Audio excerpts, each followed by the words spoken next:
Afternoon. Here we go. Todd, a day later, any better sense in terms of the injuries to Logan Ryan or to Carlton Davis or anybody else that you lost yesterday? Carlton's okay. Logan has a foot injury, still getting evaluated. Since you had a chance to go back and look at the tape, can you kind of just take us through what happened with Cam Brate with that hit? I know it was inside the 2-minute warning just before halftime at 1:35. From what I saw, he didn't appear to go into the medical tent after he took the hit, but he did go back out there. He went on the sideline. He complained of shoulder discomfort, nothing about his head. He was checked out 3 times. He just said give him a minute. Nothing came up. He went back in till the end of the half. At halftime, he started having symptoms. Obviously, they were delayed, and he started complaining about that. They tested him. He's in the protocol, and we kept him out the rest of the game. Todd, this is a week where obviously there's a heightened scrutiny and awareness of anything concussion-related. So given all that, you felt like things were handled well in terms of how he was evaluated and the decision when to keep him in, when to take him out, all those things? Like I said, he complained of shoulder discomfort. He said nothing about his head on the sideline. Nobody called down. He was checked out 3 times, but he went back in till the end of the half. The concussion thing didn't come up till halftime. He had delayed symptoms. He was on the field, though, for several seconds. He was slow to get up. I know the crowd had a noticeable reaction to it. And he did run into an official, and it's not clear whether or not that was just because he was trying to get off the field really quickly or if he was, a little woozy.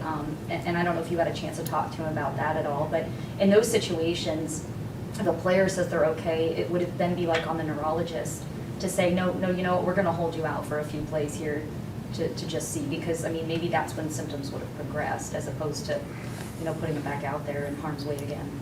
Like I said, he complained about his shoulder, not his head. You can't see a neurologist or talk about concussions if you're only complaining about your shoulder. It came up at halftime where he started saying having symptoms about his head. So when you say your shoulder's hurting, you need a second for your shoulder, nobody's really checking out your head. And then you go back in and you find out at halftime that you have symptoms in your head, then you go concussion protocol. That's all you can do, really. We're not experts when you say it's about the shoulder. And again, I'm asking this also for my own clarity as well. So if a player doesn't complain about head pain, does that mean that they can't go into the protocol? Because it was a noticeable hit, and it did like a jar. It was a noticeable hit, but again, it was on the shoulder. Nobody said nothing about the head. He got checked out 3 times. He said he just needed a minute for his shoulder to clear up, and that was it. Thank you. Did you think it was an unusual, how did the delay of game, the 12 men on the field occur in your estimation? In other words, 17 seconds elapses from the time he's hit until he makes it close. That was a substitution error. Substitution error? Yes. Was he supposed to, he was coming off the field, right? Yeah, but somebody else should not have been on the field and going on the field. So we had 12 men on the field. But he was the 12th man. I understand that. He was coming off the field. Someone shouldn't have come on the field. Oh, so he came off because somebody was coming on? Oh, he came off because he was hurting, but they sent him out. It was a substitution error. We discussed it on the sideline. It had nothing to do with him being hurt. How important is it for players to speak up? Because in this situation, he came to you guys and said, hey, my head's hurting. Some guys wouldn't necessarily do that, especially in a game against a team that, like the Chiefs, that you really want to beat them.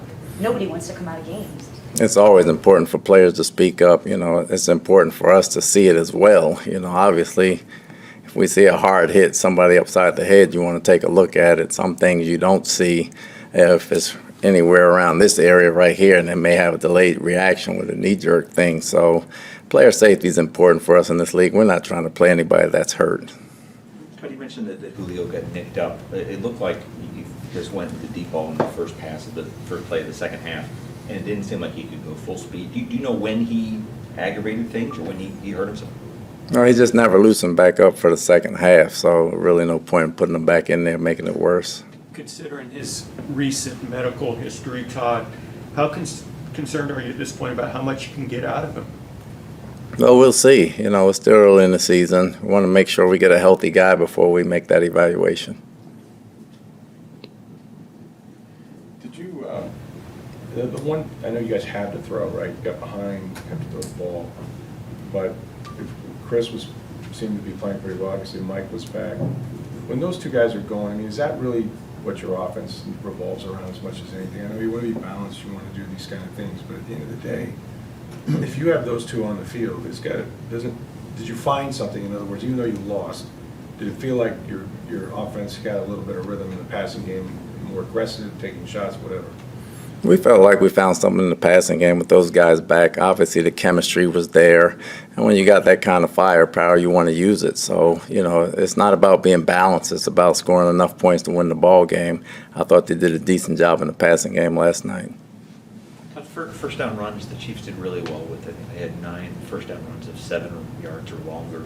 Is there something you can point to for why? Is that a blocking scheme or why they were able to kind of own the line of scrimmage that way? Missed tackles, blocking assignments, and they played tougher than us, and they played better than us. Todd, it was a rough week last week, but it's been a really rough 2 weeks for Cade. How do you just think he's responded to everything coming out and playing? I mean, I think he's responded well. He's bounced back a little bit. Obviously, he's never going to forget that. So that's something tough when you have to deal with that type of thing. But he played well yesterday. What jumped out at you when going back and looking at the tape as far as the run game goes? I mean, you started off the season red hot against the Cowboys on the ground, but it was those yards were hard to come by, not just this game, but the previous game as well.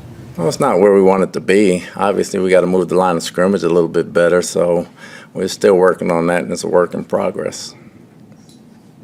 Todd, when you guys had Akeem go down with injury, you did not put him on injured reserve, which a lot of times means there's some optimism or hope that he could miss fewer than 4 games. Do you know if he's originally he can practice this week or when he might be in position to return to the team?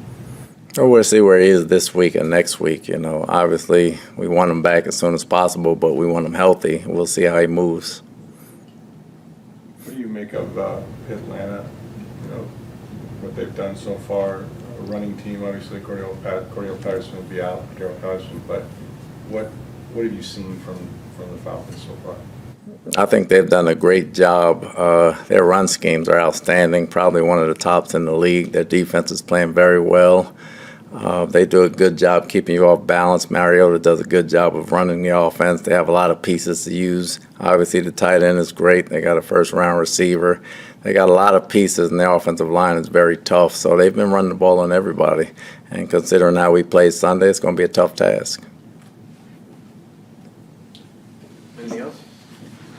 Yeah. Thanks, Coach.